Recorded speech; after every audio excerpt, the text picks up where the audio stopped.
वो सभी सार्थक हैं।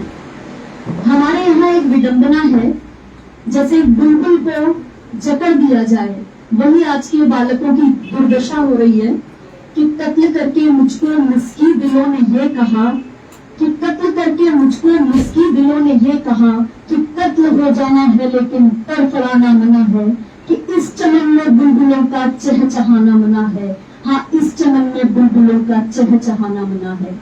जब एक बुलबुल को चहचहाने पर दूसरी भाषा का आक्षेप और उसे अपनाने के लिए कहा जाएगा तो उसके जो विचार होंगे वो स्वतः ही नहीं निकलेंगे। एक थोपी गई भाषा और एक थोपा गया कार्य जिस तरह से हमारे लिए एक बहुत ही बुरी चीज बन जाता है, ठीक उसी प्रकार दूसरी भाषाओं का थोपना कहलाता है। मुझे याद आता है कि सूरदास जी ने जब कहा अपनी मातृभाषा ब्रिज में, वो कहते हैं कि हो तो सभी पतियों को टीको, कि मैं तो पापी ही नहीं अपितु सभी पापियों का शिरोमणि हूँ। तब इस बात पर यह कहा गया कि एक ऐसी मातृभाषा है जहाँ पर अपने आप को इतना दीनहीन बताया गया है। तब भोलानाथ तिवारी जी ने ये लिखा कि दीनहीन नहीं, ये भाषा मातृभाषा का गौरव हमें विनम्र बनाता है, हमें झुकना सिखाता है, हमें जमीन पर जीना सिखाता है, हमें अपनी जड़ों का सम्मान करना सिखाता है। वहीं पर तुलसीदास जी ने जब अपनी मातृभाषा अवधी में लेखन कार्य किया, और आप सभी जानते ही हैं कि किस तरह से अवधी के ग्रंथ रामचरितमानस की पांडुलिपियां जला दी गई, उन्हें बेकार कर दिया गया, व्यर्थ कर दिया गया, लेकिन उन्होंने कहा कि ये मेरी मातृभाषा की कृति अनुपम है, युगों युगों के बाद भी इसे घर घर में पूजा जाएगा। और आज वही हो रहा है कि उनकी मातृभाषा में लिखी गई अवधी भाषा के रामचरितमानस आज घर घर में पूजी जाती है। तुलसीदास जी ने यह भी कहा कि राम से बड़ो है कौन, मोसो कौन छोटो, और राम से खरो है कौन, और मोसो कौन खोटो। इतनी विनम्रता अपनी मातृभाषा में नहीं आ सकती है। मैं कई भाषाओं का यदि उदाहरण दूं, जब बांग्ला में रविन्द्रनाथ टैगोर लिखते हैं तो वो यही कहते हैं कि बांग्ला मेरा प्रथम प्रेम है, और किसी भाषा या विधा के साथ मैं चाहे कितना ही अभिसार क्यों न करूं, लेकिन मुझे घूम फिर कर अपनी बांग्ला के पास आना ही होगा, आना ही होगा। और यही कारण है कि नोबेल पुरस्कार गीतांजलि पर मिला और उसे अनुवाद आज विश्व की सभी भाषाओं में किया गया। गोपीनाथ महंती ने जब माटी मटाल असली भाषा में लिखा तो उसे एक इस स्तर पर नवाजा गया कि वो माटी मटाल के लेखक गोपीनाथ महंती ने कहा कि आज जो भी कुछ मुझे दिलाया है मेरी मातृभाषा ने दिलाया है। और यही हम अपने विद्यार्थियों और बच्चों को यदि सिखाते हैं, जैसा कि अभी कहा भी गया था, और मैं भी इस बात का 100% समर्थन करती हूँ कि आज चीन और जापान इतने अग्रिम स्वर में बोलते हैं केवल मातृभाषा में पढ़ाई के कारण, और नई शिक्षा नीति में इसकी भी बात को कहा गया है। इन जैसा हो लेना बहुत सरल है, लेकिन अपने जैसा होना बहुत विरल है।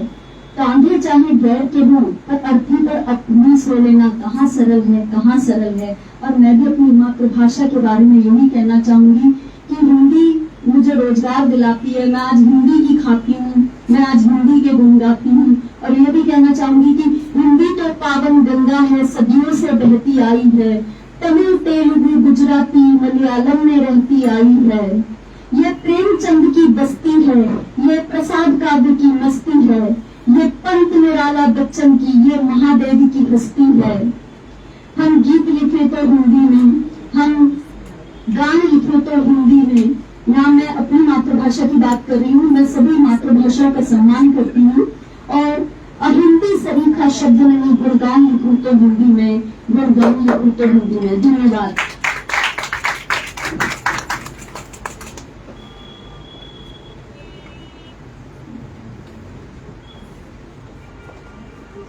सुषमा पांडे जी, इनका विषय है भारतीय भाषा में रोजगार की संभावनाएं। और जहाँ तक मैं सोचती हूँ अंतिम प्रतिभागी हैं, इसके बाद आप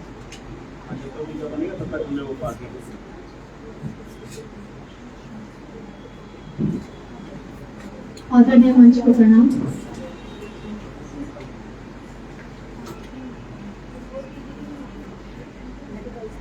भाषा अपने विचार को व्यक्त करने का माध्यम है और रोजगार अपने निर्वाह के लिए किए जाने वाला काम है। रोजगार और भाषा मानव समाज का मूलभूत आधार है।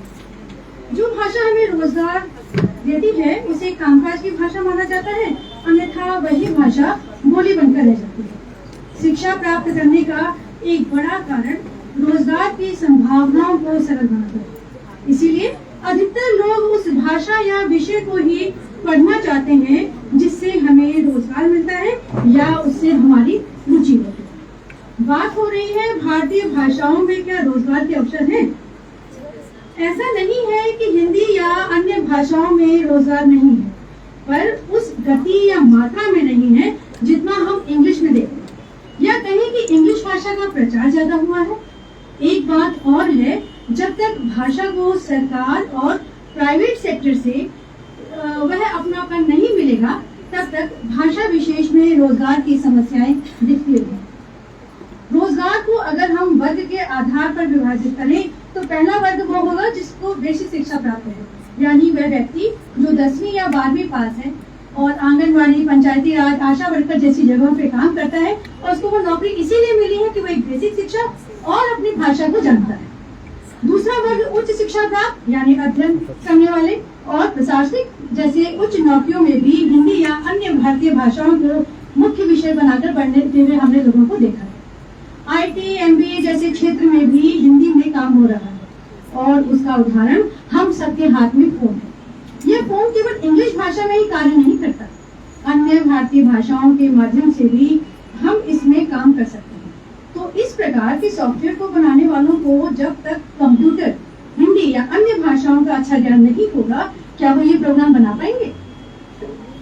मैं जब चारों ओर नजर दौड़ाती हूँ तो मुझे हर जगह हिंदी या अन्य भारतीय भाषाएं नजर आती हैं। उदाहरण, अमेज़न जैसे ऐप, टीवी, एसी के मैनुअल पर, दवाओं पर, फिल्म, इंटरनेट से लेकर अनुवादक तक हर जगह हिंदी जैसी भाषाओं का बोलबाला है।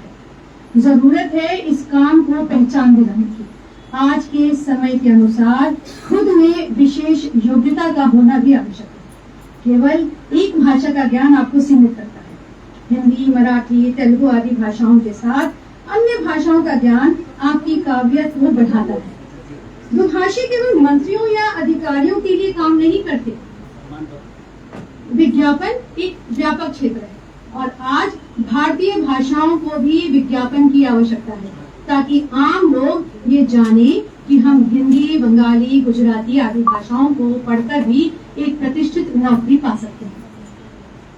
गर्व से कहती हूँ कि मैं हिंदी भाषा ने मुझे रोजगार भी दिया है और मान सम्मान भी दिया है। इसीलिए मैं सुषमा पांडे डिजिटल स्कूल से आपके सामने हूँ। धन्यवाद।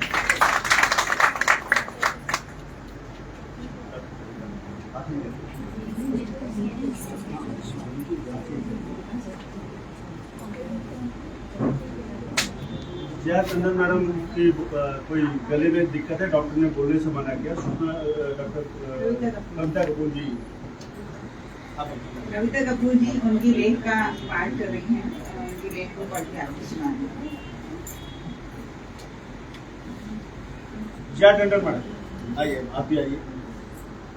आप तो खड़े रह सकते, बोलिएगा नहीं बस। विचार जया मैम के हैं और आवाज मेरी। तो इनका विषय है हिंदी की राष्ट्रीय स्वीकार्यता, चुनौती और संभावनाएं।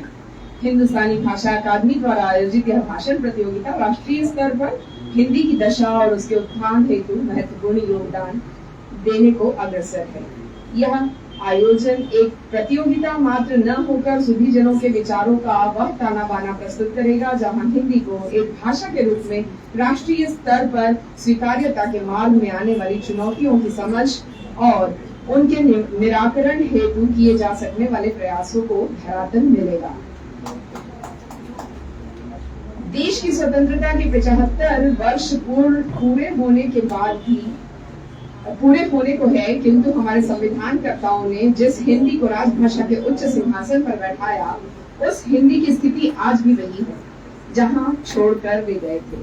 संविधान के अनुच्छेद 343 अनुसार संघ की राजभाषा हिंदी की और लिपि देवनागरी होगी। अनुच्छेद 351 में हिंदी भाषा के विकास के लिए निर्देश देते हुए कहा गया है कि संघ का यह कर्तव्य होगा कि वह हिंदी भाषा का प्रसार बढ़ाए, उसका विकास करे, जिससे वह भारत की सामाजिक संस्कृति के सभी तत्वों की अभिव्यक्ति का माध्यम बन सके। इसके बाद सरकार द्वारा किए गए प्रयासों के रूप में राजभाषा अधिनियम 1963, राजभाषा संकल्प 1968 इत्यादि क्रमवार नियम अधिनियम आते रहे, किंतु परिणाम नगण्य ही रहा। हिंदी को राष्ट्रभाषा बनाने का रास्ता दुर्गम होता चला गया। देश में हिंदी के समक्ष उपस्थित चुनौतियों को यदि 4 भाग में विभक्त किया जा सकता है तो वो कुछ इस प्रकार है। हिंदी की पूर्ण स्वीकार्यता वाले राज्य की चुनौतियां, हिंदी के अल्प विरोध वाले राज्यों की चुनौतियां, पूर्वोत्तर के हिंदी विरोधी राज्यों की चुनौतियां और दक्षिण भारत के मुखर विरोधी राज्यों की चुनौतियां। देश के हिंदी पट्टी अर्थात बेल्ट के 12 राज्यों बिहार, छत्तीसगढ़, हरियाणा आदि सारे पढ़ लें। दिल्ली आदि की प्रशासनिक भाषा हिंदी है।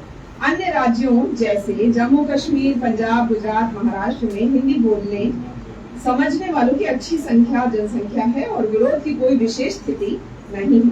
यद्यपि इन क्षेत्रों में स्वीकृति की समस्या नहीं है, तथापि अंग्रेजी का बढ़ता वर्चस्व हिंदी भाषियों के आत्मविश्वास को आंदोलित करता दिख रहा है। बंगाल और उड़ीसा में अल्प विरोध के स्वर सुनाई पड़ते हैं। 2011 की जनगणना के अनुसार देश में हिंदी और हिंदी की उपभाषाओं को मातृभाषा के रूप में स्वीकारने वाली जनसंख्या 44% है। जनगणना के समय किए गए भाषा सर्वेक्षण को 2018 में लोकार्पित किया गया, जिसके अनुसार देश में हिंदी भाषियों की संख्या में वृद्धि हुई, लेकिन स्थिति उत्साहवर्धक तो बिल्कुल भी नहीं कही जा सकती है। पूर्वोत्तर के 7 राज्यों में सिक्किम और अरुणाचल प्रदेश को छोड़कर हिंदी की स्वीकार्यता विचारणीय है। सुदूर पूर्व में होने के कारण और रहन सहन एवं शारीरिक बनावट के कारण भिन्न दिखने वाले इन राज्यों के सरल मना लोगों को उत्तर भारत में तिरस्कृत नजरों से देखा जाता है। परिणामतः यहाँ भी भाषा को उनके हृदय में होना भी नहीं मिलता। यह एक भावनात्मक विषय है और यही हमारी चुनौती है।